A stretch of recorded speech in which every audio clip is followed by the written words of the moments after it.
seen that, and believe me, I was around It's in recording. 1958. All right, we're recording. Good morning, everybody. Good morning, everybody. Good morning. Welcome to those watching later on the recording on the church website. Welcome. This is week 3 out of 4 of this year of Advent in 2022. We've been looking at Christmas carols in the season of Advent to see what it is we're preparing for. What is it that we're waiting for? Trying to highlight what these Christmas carols are celebrating and praising on Christmas Day, so that we can really be intentional about how we get to Christmas Day during this season of Advent. We've talked the last couple of weeks, the first week especially, how Advent is a twofold season. It looks back to Christmas, how the promise was kept and fulfilled, and we rejoice for that. Christ coming, the Word made flesh, how it changed everything, saved us, and also looking forward in Advent to Christ coming the second time, to finish what was started, to make all things new, to that sort of judgment day, everything that comes with the end times. That's the other thing we're celebrating and preparing for in Advent. So it's this both and kind of a season. Last week we took some requests, so we had 3 different carols that folks had put out there. It was Lo How Arose, and shoot, what child is this? What was the third one? Wait a minute, that's right. So we looked at those. This week I picked 3 that I'm not very familiar with, but these are 3 that are from different parts of the world. So we thought it might be good to see Christmas carols that come from different perspectives, and maybe we'll see something that we don't usually see, because we kind of get in our own, the nights are long, the night is dark, winter, northern hemisphere groove. So we'll see if these other offerings open up something for us. We're going to start with number 293, That Boy Child of Mary. Right? The text is by Tom Colvin. The music is from Malawi, which is a country in southeastern Africa, or eastern Africa. It's a traditional tune adopted by Tom Colvin. So I think I should probably jump right into who this Tom Colvin person is and where the Malawi connection comes from. If you look at Matthew 1:23, that is the angel visiting Joseph and telling Joseph to kind of cool his jets. It'll all be okay. This is all planned. Take Mary as your wife, raise the boy as your son, and he says you are to name him Jesus. So that line, you are to name him Jesus, lies behind this hymn. But so does the local context of Malawi, where a person's name has a significance beyond just an identification tag. Thomas Colvin wrote this text in 1967 for St. Michael's Cathedral in Blantyre, I don't know if I'm pronouncing that right, Blantyre, Malawi, and says of it that in Africa, generally the name given to a child is very important, expressing often the hopes for the child or the events associated with its birth. So what's going on around when the child is born, or what hopes do you have? When you think of the different names or nicknames Jesus has at his birth, Jesus means he saves. It finds its roots in Joshua. Emmanuel means God with us. You know, the different titles that Jesus has speak to who he will be and what he does. And God with us really is the circumstances of his birth, the incarnation. And so it says, here we have the name of Jesus parsed as God with us, gift of God for us, and heaven sent helper. The tune, Blantyre, Colvin adopted a traditional Malawi dance tune for his text and named it Blantyre for the Blantyre Synod in Malawi.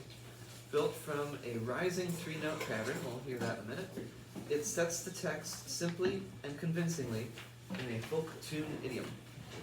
Tom Colvin has published at least 5 collections of hymns and is probably best known for, this one, Jesu, Jesu, fill us with your love, teach us how to serve neighbors we have for you. He was born in Glasgow, Scotland, and trained as an engineer at the Royal Technical College.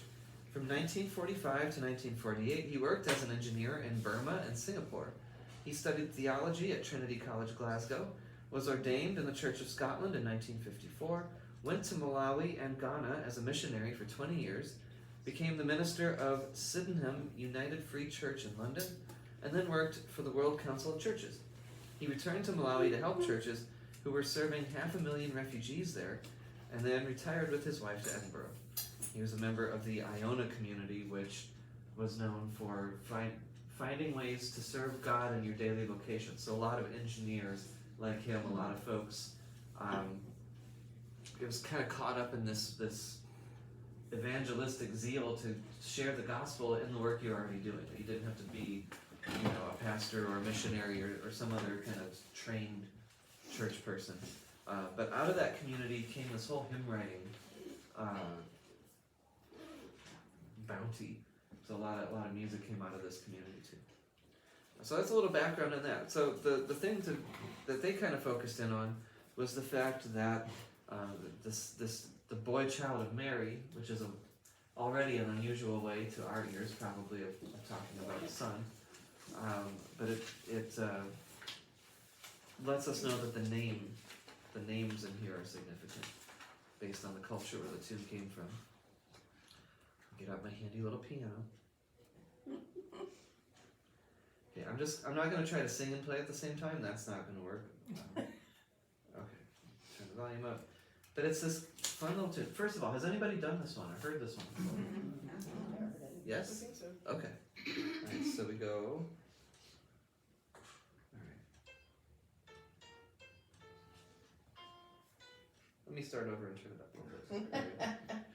A little hard to do this on a tiny keyboard.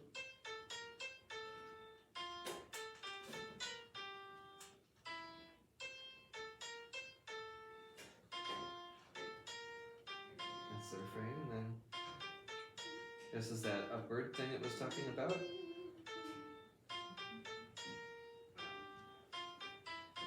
Very simple. You want to try it? That boy child of Mary was born in a stable, a manger his cradle in Bethlehem. What shall we call him? Child of the manger. What name is given in Bethlehem? That boy child of Mary was born in a stable, a manger his cradle in Bethlehem. His name is Jesus, God ever with us, God given for us in Bethlehem. That born child of Mary was born in a stable, a manger his cradle in Bethlehem. How can he save us? How can he help us? Born here among us in Bethlehem. Alright, I'll stop it there. So we don't. Actually, do you mind closing the door? Because I just realized we got people worshiping down the hall. We probably don't want to cause interference. It keeps going. Gift of the Father to human mother makes him our brother in Bethlehem. That's not a note we've heard in our other Christmas carols so far, that Jesus is our brother. One with the Father, he is our Savior, heaven sent helper in Bethlehem. Gladly we praise him, love and adore him, give ourselves to him in Bethlehem. So he's the child of the manger, which for some reason that phrase hit me. Child of the manger. We talked about mangers all the time. We even had a way in a manger. But he's the child of the manger. What's a manger? Feeding trough. A feeding trough. Yeah, so he's the child of the feeding trough. Which, well, he is the bread of life, isn't he? It's a weird way to think about it, but having him in a manger, the place where creatures feed, does work. That he's the bread of life that feeds the world, saves the world, right? I don't know. Did anybody? I've never heard a sermon on that. I've never heard a teacher talk about that. So that kind of hit me just from one turn of phrase being a little different from a different culture, translated by a Scottish engineer, right? Child of the manger. He feeds us. He's the bread of life. So when you look at stuff from a different culture, it can hit you differently. I spent a semester in Spain in college. Sometimes that can be hard. That language gap. I don't know if you've ever watched a dubbed movie, but you always lose something in the translation, and I will tell you, I don't care if I never watch another dubbed show or movie again. They use the same voice actors for everybody, so I'm like, well, wouldn't a Scottish person speaking Spanish have an accent? Sean Connery should not sound the same as Arnold Schwarzenegger, but it was the same, just, anyway. Your mouths are still moving in the words, Right. and I'm like, The voice is weird, so, Chinese ones are the best. yeah. So there's that. So there's some things that are difficult when you translate something. But then, I don't know, have you ever traveled or gone someplace, especially if it's a different, I know some folks will go to the Holy Land or go to a cathedral or something, or even a national park, a place of great beauty. Have you ever gone someplace that was out of your comfort zone, that was a completely different language, different culture, and you had maybe sort of an epiphany, or just something hit you like this turn of phrase hit me today? So any traveling stories, any cross-cultural stories? We went car shopping in DC. It doesn't have to be abroad, but yeah, a little different. I was thinking a little farther. We're not terribly different, but when we lived in Europe, I didn't speak any of the languages. And so every country we went to, it was a different language. And, and then even some countries, like in Germany, the northern part of Germany and the southern part of Germany, their language was not the same, really. Different dialects. I guess it was, but it was kind of like between the north and south in the United States. Mhm. So, I relied a lot on other people, but, I remember we were in Berlin at Easter, and that was really neat to be there and see the bombed out things with the Oh, new, yeah. and then, the military base there had the American military base had a service in an outdoor park in Berlin on Easter, and that was really cool. Yeah, to see someplace that's just gone through a war would have a whole different. Right. Yeah. Well, the Holy Land, Jerusalem, Palestine, they really are, of course, different languages, because you have Hebrew and, what's the other word? Arabic. What I want to say? Arabic? Arabic, yes, I forget words. Me too. And I'm not very good at either one of them, but it certainly is, it's frustrating, and it must be frustrating to people who come to this country that they want to say something to you, then they just don't know how to say it, and you don't know how to interpret it. I tried to help with a couple of ESL classes. I had a year between college and seminary, and there was a church, a town over, a Lutheran church that hosted them. And English is weird. It's a bunch of other languages mushed together. Every rule has 12 exceptions. Yeah, it's In Spanish and French and Greek, they're all what they're called natural languages. Mm. So they're not endowed with a lot of nuances from all over the world, melting pot. Matter of fact, back when I was in the service, in France, they outlawed the word blue jean. You couldn't use the word blue jean because it screwed up their pure language. Yeah. And so I'd hate to be a They've relaxed foreigner a that was little. used to a pure language to try to learn English. Right. Because like you say, it's got more contradictions than anything in the world. This has nothing to do with anything, but have you ever heard of a radio show called This American Life? They do like little stories or little, it's not like news, it's a little bit more human interest, but there's a guy named David Sedaris who's very funny, very weird, and he wrote a story about being in France and in a language class for non-French speakers, and trying to explain Easter. What does Easter mean religiously? And so what he does in this bit is he does literal translations of what they're trying to say in French. So Jesus, the man, God's son, he died, but now he lived. Like he does this like really broken English, and people are trying to explain the Easter bunny, but in France it's not a bunny, it's a bell that brings you chocolate. Like it is hilarious. It really is. But all these culture clashes. Well, we have people from Afghanistan that come into the food bank. Yeah. Oh, wow, it's as frustrating for them as it is for us, Yeah. but, Yeah. it's very difficult. In fact, I find we it have, is. they get on their cell phone and it's either DC or Virginia Beach, there's an interpreter. Mhm. And they will interpret to them and then Yeah. to us, and Yeah. it's quite a process. And I've definitely had them in the clinics and they don't speak English. Yeah, and they're trying to flee a war, and they're, you know, a lot of them were allies and translators and helpers. Like it's tough. It's all different languages and you try to Yeah. do this language line and Most of them in the profession I'm in use the telephone, and the telephone translates for them, and the translation some of the telephones do are not quite Yeah. up to snuff. Just for fun, how many generations back do you have to go for when your ancestors came over here? My you grandmother, didn't have to go very far. no, father came over here. Okay. my grandmother, My Okay. great grandmother. Mhm. I have no idea. I'm American Indian, so. Okay. One side goes back to the 1640s. Really? I know my grandma was in Alabama. That's about as far back as I know. Family history was not big in my family. Mine are everywhere. On my mother's side, they were here before the revolution, Wow. part of them. And then, my grandfather, they were German, well, we always thought they were German, we found out they're actually Swiss. Mm. And I think it's 2 generations back, so it's been quite a while. It's I mean, at some point in I think any of our family trees we've had this experience of trying to do that translating work. We have it nice in the hymnal because somebody already did it for us. But when we get to the third song, I'm gonna do it's Spanish, which I do know a little bit. I'm gonna do a little translating on the fly, and we'll see how much we lose or how much just gets tweaked a little in just a real, you know, quick translation. I'm totally off my plan already.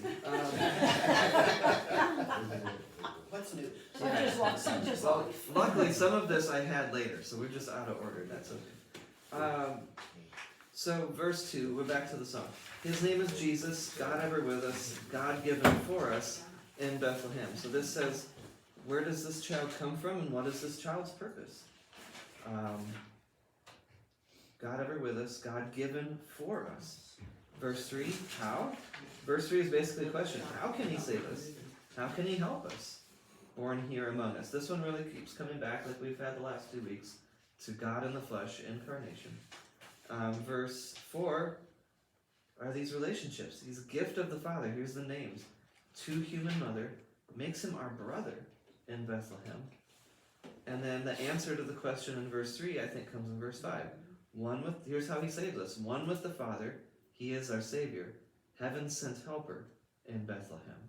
And so our response, gladly we praise him, love and adore him, give ourselves to him. So this one kind of has a whole, Christmas play-by-play. Who is it? Where did they come from? What does it mean? How does he saves us? How? This is how. How do we respond? Here's how. So in this very simple tune, you get a very in-depth Christmas story. Before, during, and now. Christmas morning. If Jesus is our sibling, do you have any Christmas morning sibling stories? Always. So first of all, do you ever relate to Jesus as brother? I know most folks are maybe thinking Son of God, Savior, Messiah, things like that. How often do you think of Jesus in terms of a sibling? Well, I don't think I ever got. Never. if you read this, It's in there. No, I'm thinking Yeah, it is. it is. It's Yeah, in it the is. scripture, James, wasn't it? Yeah, I think Paul a little bit. Yeah. I guess never. I'm researching some stuff on Mary for Women's Bible Study on Tuesday night, and I found out that, we feel that Jesus was not an only child, Right. but Catholics and Greek Orthodox think he was. Yeah. And it said Maybe it's some really, half it's not as siblings. hard, it's hard to prove because Yeah. in those days, people were called brother Oh, often, sure. and they Yeah. really weren't biological brothers. Right. So they could be right, we could be right. Right. And so I find it, it's an interesting conversation. I think it would be helpful to Jesus knowing the human experience that Joseph's faithfulness was rewarded by his own biological children. We know in the scriptures how important it is to have your line passed on. And for Jesus to grow up with some half siblings, that's a big part of a lot of people's family or cousins or something like that. You know, I have two sisters, but they're way older, so I had a little bit of the only child feel as I You got were the older. only boy? Oh, I know what that's like. I Well, had, that too. I had a brother who was an only. I was the only boy, and I was 11 Yeah, years. You were definitely spoiled. Yeah. Hey. That's my brother-in-law. He was 6 years younger than his next sibling, which was my wife. Yep. And So. he had two older sisters older than her. Yeah. Yeah. Okay, so think of Jesus as your brother. We got room? Can you make it around? Think of Jesus as your brother. Think of your own siblings or cousin stories as you were growing up. So first I want to hear some short Christmas morning stories with your siblings. Good, bad, ugly? Always good.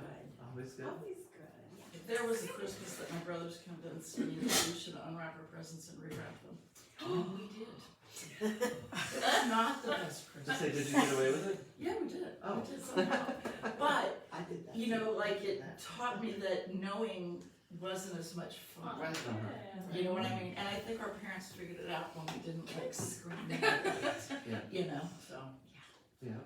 I So- was looking for him and never Those found boys him. were a bad influence on me, I'm telling you. Siblings That's can a better kind of. Yeah. get into cahoots with each other. Mine Yeah, didn't I was happen looking on, for him but never found him, Yeah. so, but maybe he didn't really look that hard either.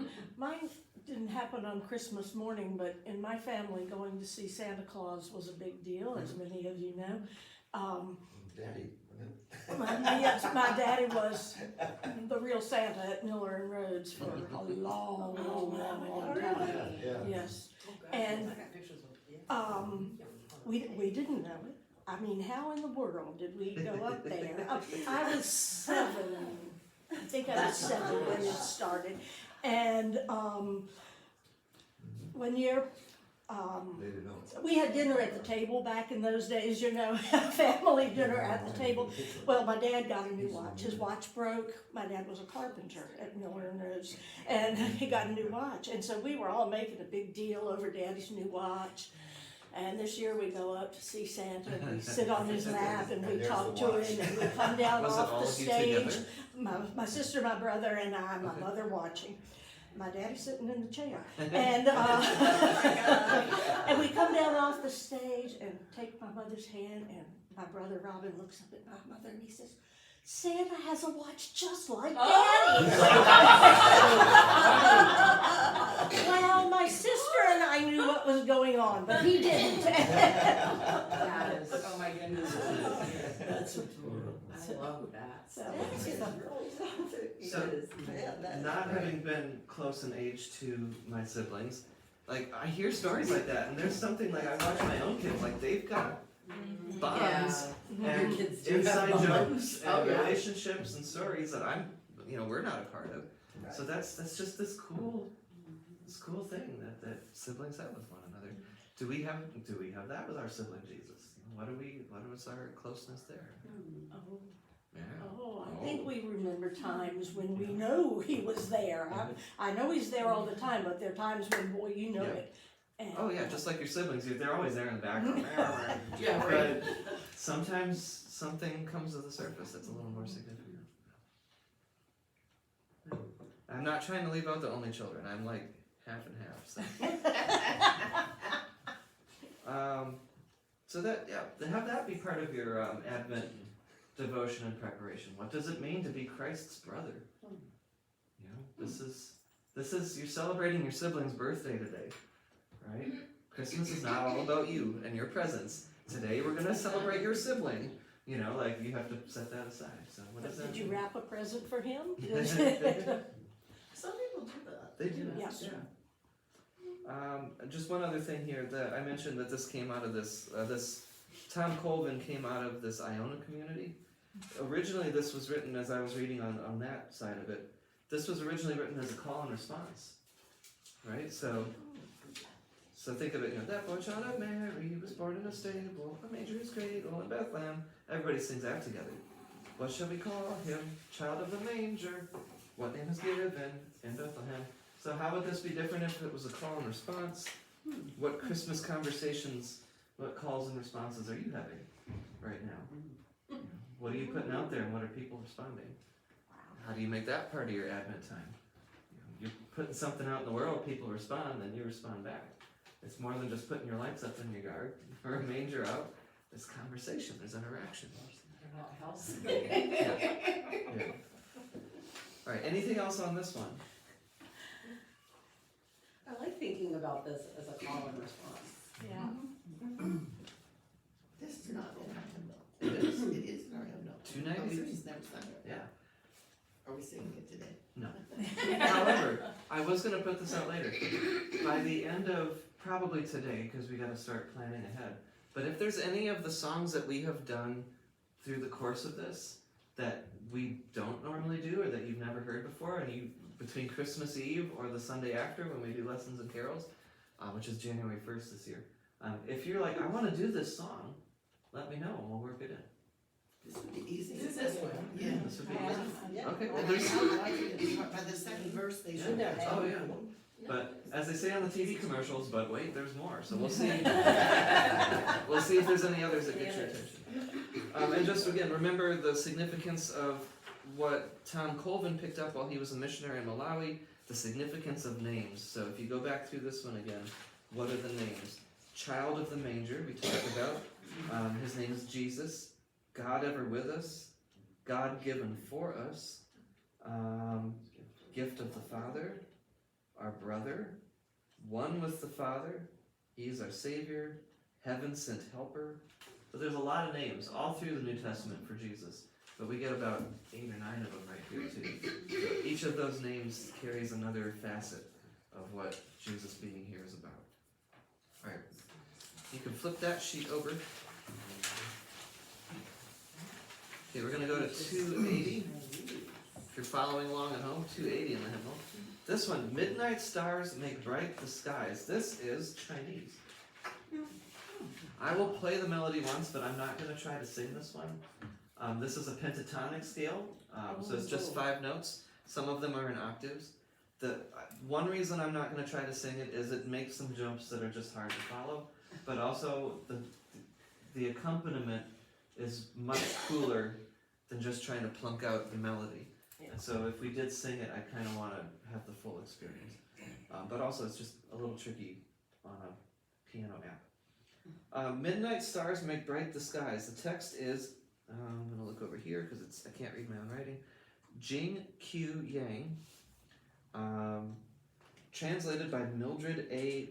Wyant, who worked in China and Hong Kong for a while. The music is, again, I can't read my own writing. Music is Qi Fang Liang. These folks have all passed away, but more recently than usual. The tune Huan Sha Qi. Never learned Chinese, I know very little. This is described as a little bit of equivalent to the little town of Bethlehem. Okay, so 280? 280. Yep. You want me to What is Huh? It's on YouTube. Oh, sure. Mildred was 102 years old when she died. Mm-hmm. Yeah. Wow. Yeah. That must be- Is it in Chinese or English? I don't know. Okay.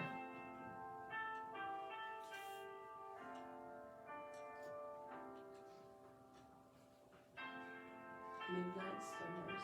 Bright the skies, as the heavens summer eyes, listening incense for a great light shine. And see our wondrous sight.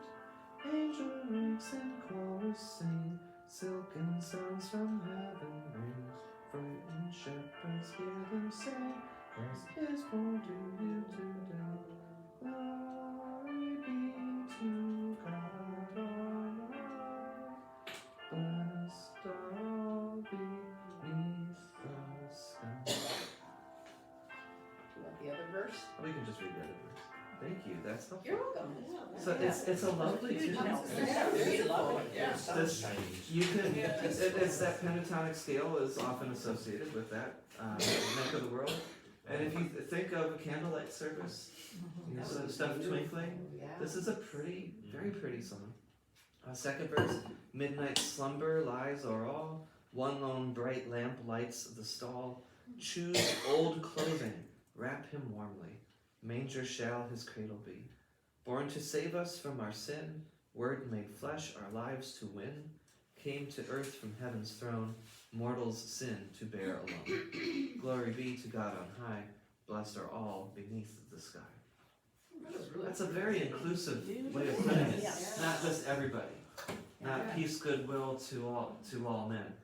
Everybody beneath the sky. Yeah. It's very expansive. There's very beautiful poetry in this translation. There's the glistening, where is it, verse 1? Glistening heaven. Glistening, you think water, not just twinkling stars. So if heaven is glistening, that's just a different way of putting it. Or later in that verse, silken sounds from heaven ring.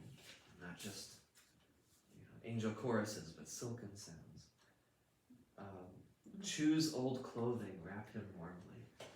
Yeah. Like swaddling cloths, you just think like strips of cloth, but old clothing. And so this one has what a lot of the Christmas songs have, that contrast, right? God, humble, powerful, stable. This one has a tone of this innocence of the baby, and yet this great power to save us, to win, to defeat sin.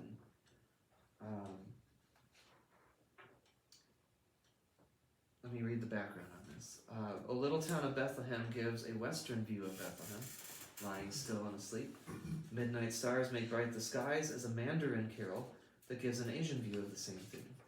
According to E. To Lo, this is one of the most famous and popular Christmas carols in China, written by one of the most prolific Chinese writers.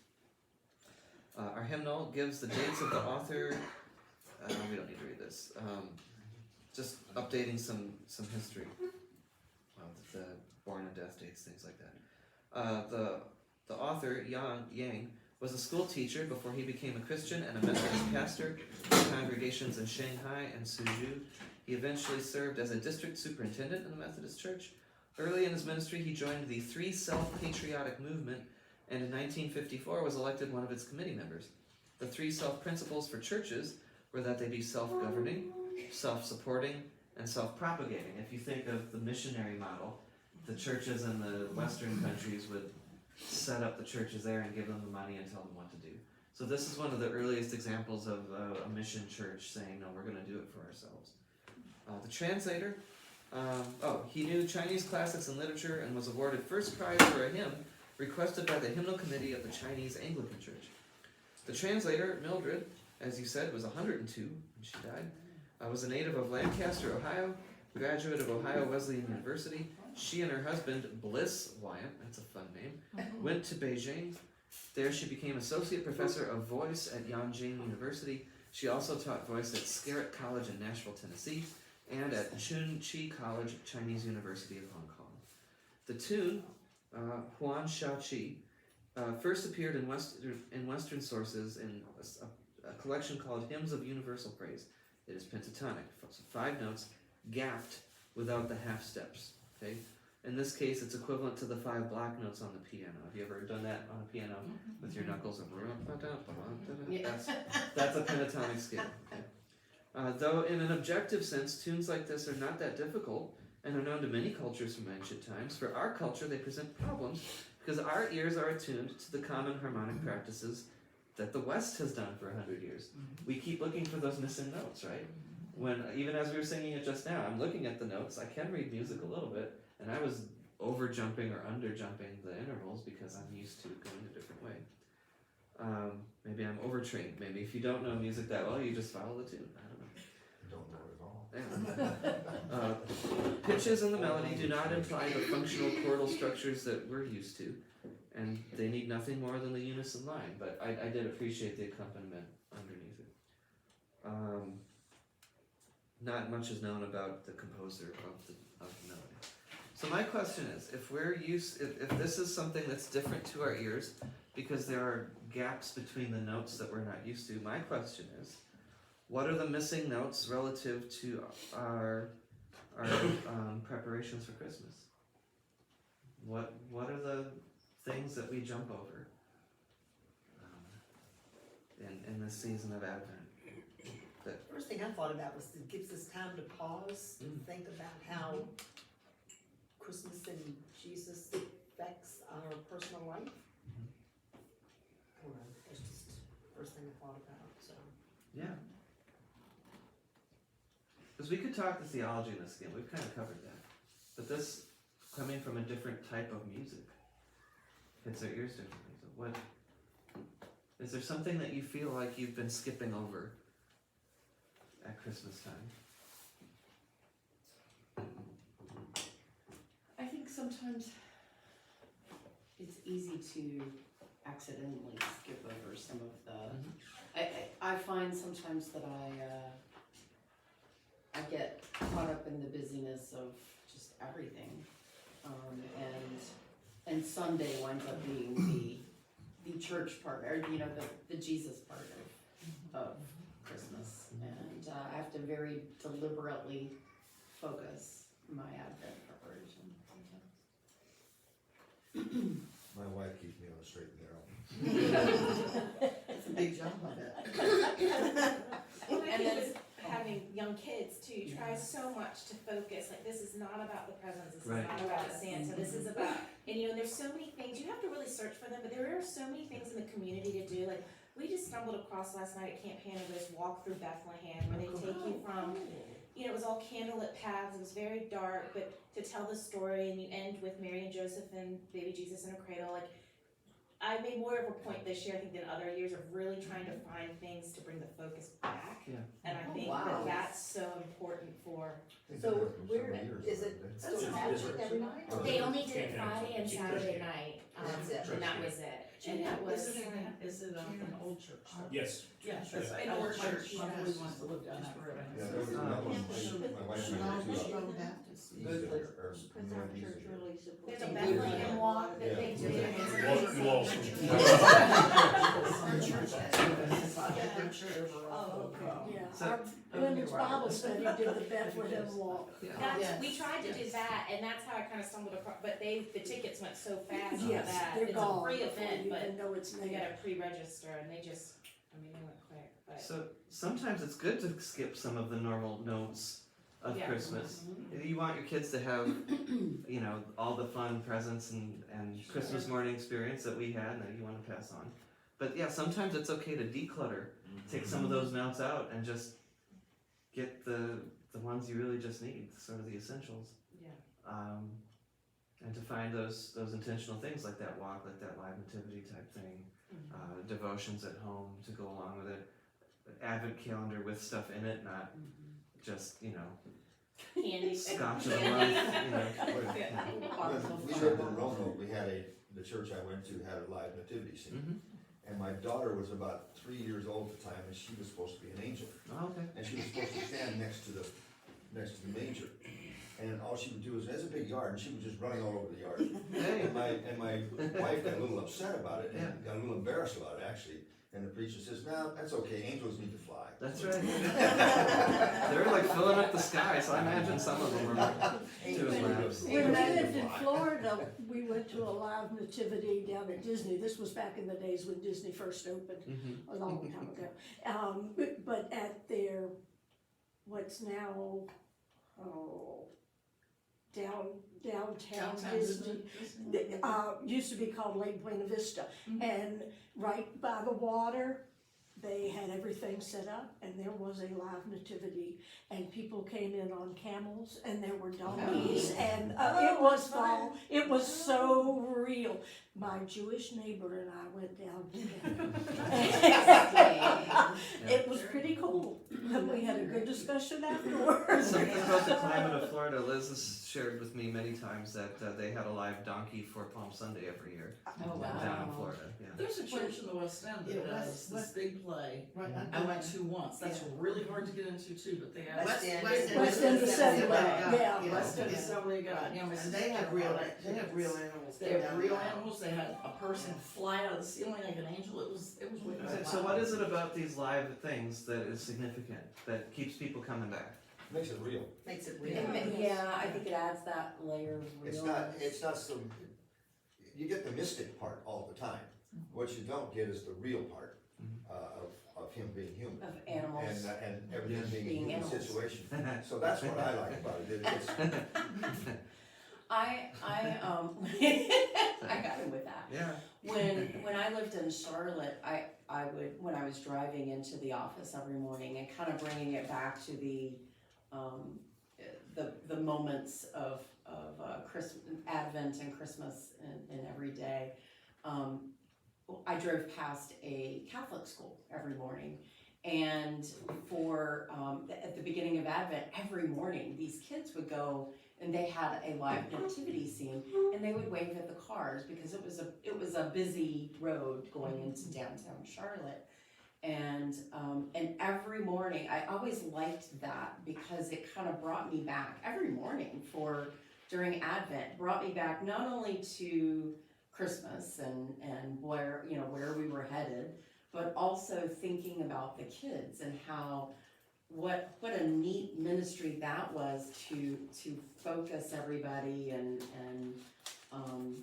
focus themselves too. I just thought that was the coolest thing. They didn't have animals because it was every morning, but it was really cool to think about about that whole thing that they do every year. Well, I'm thinking about the space that we occupy here in Mechanicsville, Virginia.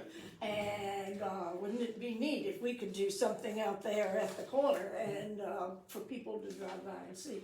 You never know. There's There's something to think about. Yeah. I just wrote down, Linda, write this down too. We use the sign next year as a daily Advent calendar. Yes, Ooh, that's a good idea. That's a great wonderful. idea. So it's too late now. That's a good idea. For next year, yeah. Yeah. We'll have to definitely get the letter jockeys, stretching to change it every day, but that might get some folks noticing. Anything else on this one? We got one more to do. Midnight stars make bright the skies. What are we celebrating? Any other thoughts or comments or reactions? Can we do this one during lessons and carols? Maybe. Yes, I I really like this. The words One were so thing I pretty. like is how at the end, you mentioned glory be to God, and I blessed are all beneath the sky. Talking about Christ's That boy child. gift of the Father to the human mother makes him our brother. Oh, yeah. We're bringing it all together. Yeah. Yeah, different perspectives coming through. I agree. I like the last Yes, phrase in the song about blessed are all beneath the sky. yes. Now, I don't want to swap out all the old standards for lessons and carols. But yeah, these are. I mean, how else do you get a chance to learn new ones and get Right, new that's things right, if you right. don't actually sing? Can you do it in June? I mean, That's true. We could do a Christmas in June, but it is tough. That is the downside of saying no. Advent is Advent, Christmas is Christmas. The Christmas season on the church calendar literally is 12 days long. So you get one Christmas Eve, you might get a Sunday in there. So there's not a lot of time to use these songs. And then especially since the first Sunday of Advent in this year, because it's year A, is the Matthew year. So we will be missing this because we're doing lessons and carols. But the first Sunday of Christmas is the slaughter of the innocents. I think we talked about that last week. It's Herod killing all the 2-year-olds and younger. And that's supposed to be like, okay, what Christmas songs pair with that? And so there's, if you're trying to have the songs fit the lessons, and that, yeah, maybe we do a little Christmas carol outside of Christmas, but not before. All right, anything else on that one? Okay, the last one is from the new supplement hymnal, All Creation Sings. It's purple. We haven't tried to buy this yet because we have a subscription called Sundays and Seasons, and so we have access to all of this, all the hymnals that our church put out, and so we can get with a few exceptions, we can get the music in our bulletins. This one I had to make a copy of. I don't have as much background information on this. So here's what I learned. This is called Night Long Awaited, or Noche Annunciada. The text is by Felix Luna, who just passed away in 2009, translated by Adam M.L. Tice, who was born in 79. Adam M.L. Tice is in the Mennonite tradition. He's a professor in Indiana, a musician. The music is by Ariel Ramirez, who just died in 2010, arranged by Carlos Colon. who is still alive, born in 66. Carlos Colon is from El Salvador, has lived in Guatemala, and he's a professor at Belmont. Have you ever heard of that? It's in Nashville. A lot of musicians and songwriters come out of there. And he's also taught at Baylor in Texas. The person who wrote the words, Felix Luna, is Argentinian. A writer, a lyricist, a historian. He's pretty well known down there. Ariel Ramirez wrote the tune, is a composer and a pianist and a music director. Brought a lot of Argentinian folk music to the greater awareness. So that's about all the background I have there for the composers, just looking online. So this is called Night Long Awaited. Yeah, I couldn't Yeah. find it. I found okay. one, but it wasn't, it's for a Lutheran church, but I don't know if it was published a year ago, so I doubt it's, Maybe. This You one, wanna okay, play well, it? here's the tune. That's Okay. alright.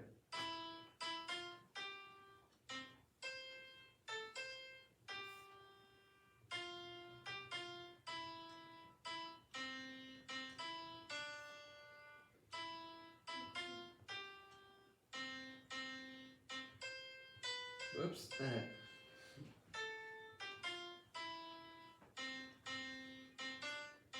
Very simple. And the accompaniment isn't too complicated either. It is kind of cool in the accompaniment book. It has just the chords, but then it has an alternate version where it's all like arpeggios and stuff that you could do with it too. But it's another very simple Christmas carol. Apparently, I think because of that, like we talked about with Away in a Manger, since we're talking about the baby Jesus, there are a lot of Christmas carols that are very kid-friendly and very simple. I wanted to do, like I said, a little translation on the fly here, just to show you maybe what we lose in translation. So, Noche Anunciada would be like the announced night, okay? Anticipated. Noche de Amor, night of love. Dios ha nacido, God has been born, or God was born. Pétalo y flor, petal and flower. That's kind of cool. One, but separate, sort of. Todo es silencio, all is silence. Y serenidad, and serenity. Paz en la tierra es Navidad. So peace on the earth is Christmas. What do we get for verse 1? Night long awaited. Okay. God comes to earth. Oh, okay. Night of love. Yeah. Night of love. All that is broken shall be restored. Wait, what? That's not in there. Light for our shadows, grace for our loss, born for our dying, I skipped verses there, sorry. Yeah. There we go. Still in the starlight, silent and clear, there's the silent. Peace comes among us, Christmas is here. So it's close, but it's not the same. There's a lot of heavy stuff in there, especially if you had a child that was, I think, Yeah. was reading that or singing it. Mm-hmm. But yeah, blooming like, well, I really did skip a lot, didn't I? Sorry. I got on the wrong line. It should have been blooming like roses, love given birth. So there's a little bit of that pedal language, but it's not the same thing as having Right. pedal Can and you flower. repeat the translation for that second verse? Yeah, second line you mean? Yep. Uh, But the blooming like roses, where it's Dios as, uh, what was the translation? so for Dios ha nacido is God has been born. So that's kind of like God comes to earth in the first line. Love given birth. that? And Petals then and flowers, is that the other piece? blooming like roses, love given birth. I guess. I don't know. Petal and flower has a different sense to me than just blooming like roses. Flowers blooming like roses. Alright, verse 2. I'll do the English verse this time, so I don't get lost. Sleep in a manger, safe and adored. All that is broken shall be restored. Light for our shadows, grace for our loss. There's that heavy stuff. Born for our dying, bearing our cross. Okay? Spanish. En el pesebre. Oh, I had to look that up. I don't remember now. See, I thought I didn't have to write it down. I thought I'd remember. Is that the manger? Probably. Yeah. Okay. En el pesebre, in the manger, mi redentor, my redeemer, es mensajero de paz y amor, is a messenger of peace and love. Cuando sonríe, se hace la luz. When he smiles, se hace la luz. He makes the light, and the light comes forth. Y en sus bracitos crece una cruz. And in his little arms, a cross grows. Wow. Grows, right? So there's this organic sense. Petals and flowers, a cross is growing from his arms. So that's not quite the same. I think the English is much heavier. And then verse 3, now is God's promise born in the night. Wake to its fullness, live in its light. Christ comes among us, people draw near. Come to the manger, Christmas is here. Okay. Okay. Verse 3, esta es la noche que prometió. This is the night that, I gotta do both lines together. Que prometió Dios a los pueblos. This is the night that God promised to the peoples. Y ya llegó, and it has arrived now. Es Nochebuena, which is like Christmas Eve. No hay que dormir, you don't have to sleep. Dios ha nacido, God has been born. Dios está aquí, God is here. So, very similar, but still a little different. So, I mean, I get both out of the English, I get something out of both the English and the Spanish. But if you only ever sang the English, you might be missing something. So think of some of the other ones we've already talked about. Silent Night is German. Hey. There's, this one's translated, or was written by a Scottish guy, but came from Malawi. This one's translated from Chinese. I couldn't check that one. Lo How a Rose was English. Green Sleeves was English.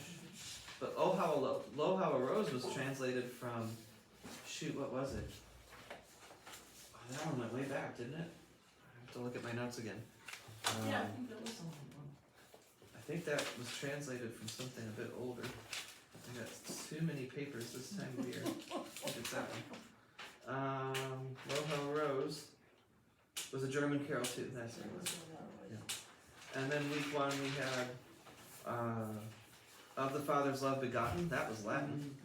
We had Silent Night was German, and then Love Has Come was French.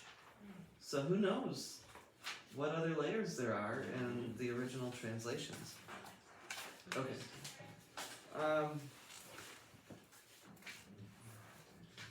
What are some things that we have lost in translation from the original night in Bethlehem till now? If you had to guess, or stuff that you've learned in other Bible studies.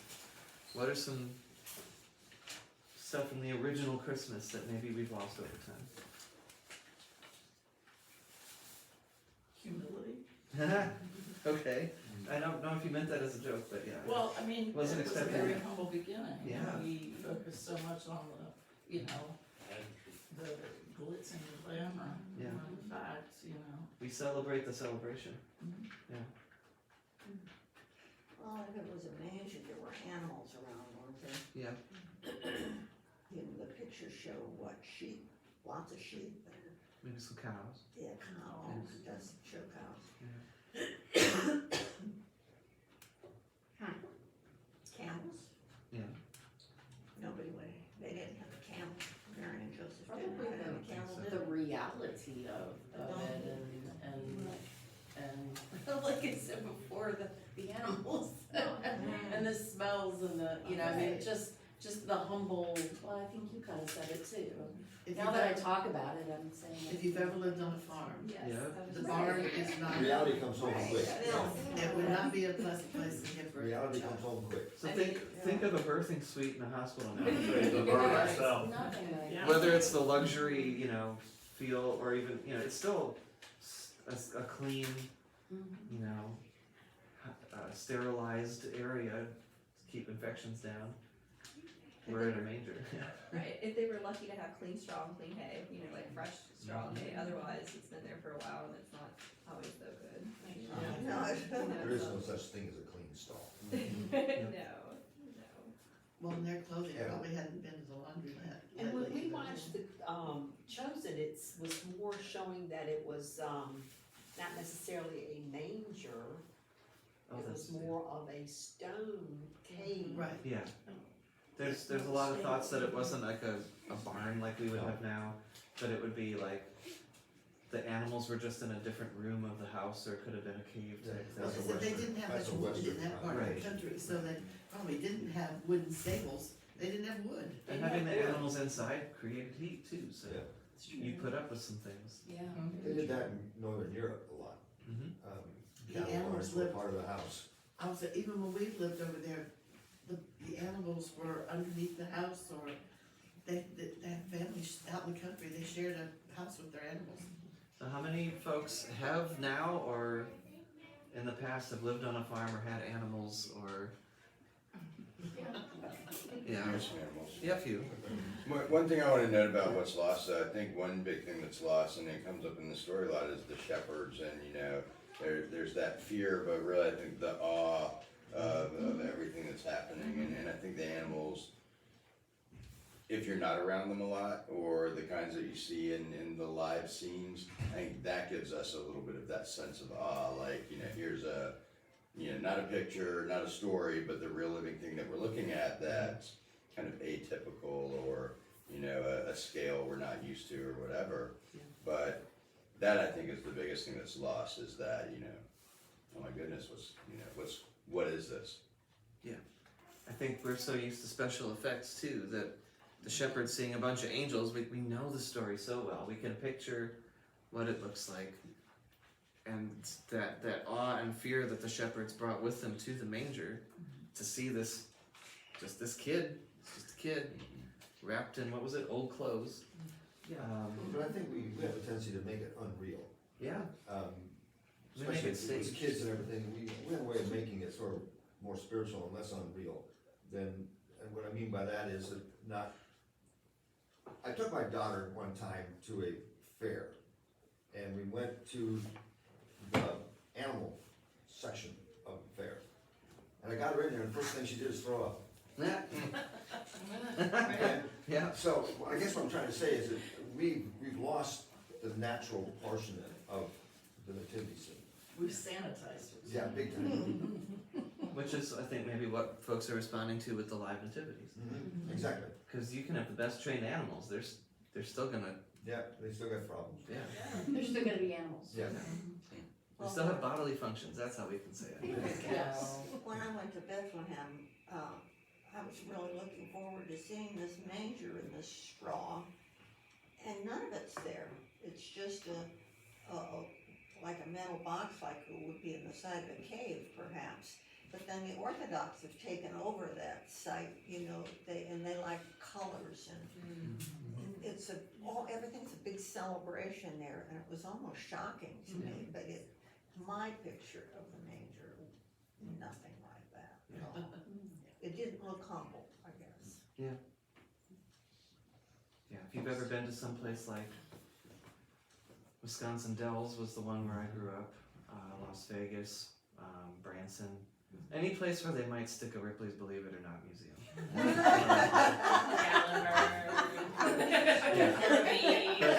But the one I grew up with is Wisconsin Dells, which is this beautiful natural waterways and stone, and so it's all this water source.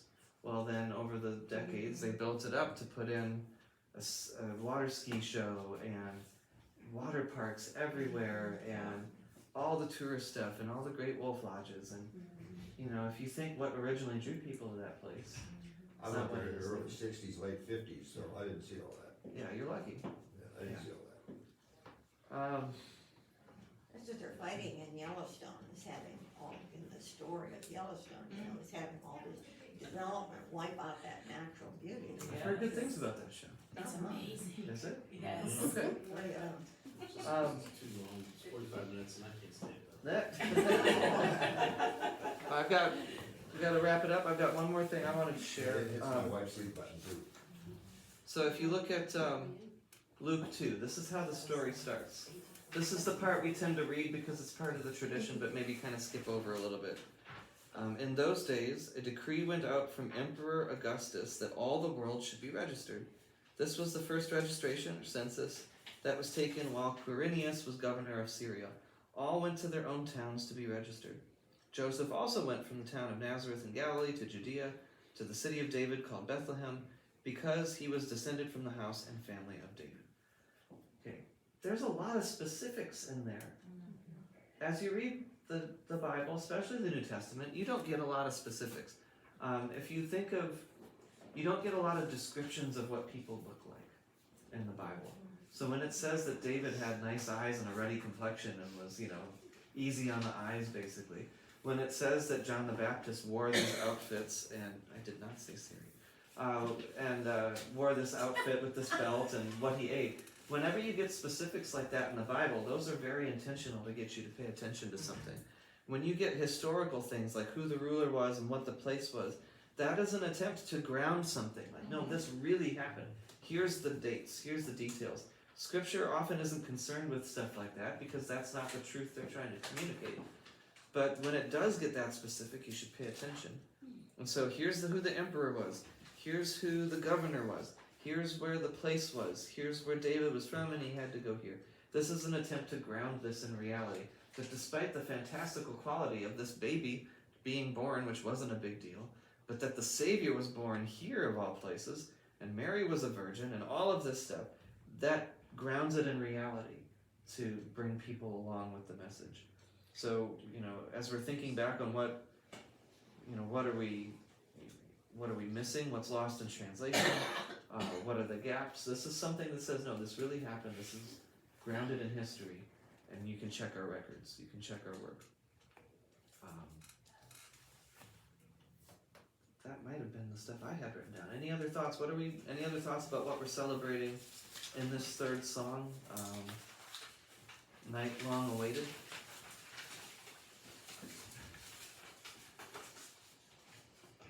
Always celebrating God coming to earth. Mm-hmm. That heavy verse does tell us a lot. Verse 2.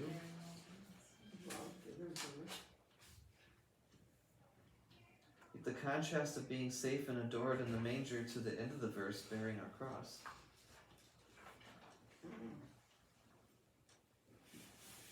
The broken restored, that's a new note. We haven't talked I about. thought it was interesting that, most of this is lower notes. Mm-hmm. But in the first row, or first line, God comes to earth, safe and adored and born in the night, are all upper notes. Mm-hmm. Or higher treble notes, which always gets my attention. Yeah. I thought that was interesting. I don't know if there's much to that, but it just sort of. There might be, because this isn't one where there was already some old tune and somebody put words on it. These two worked together to make this song, so this was intentionally paired like that.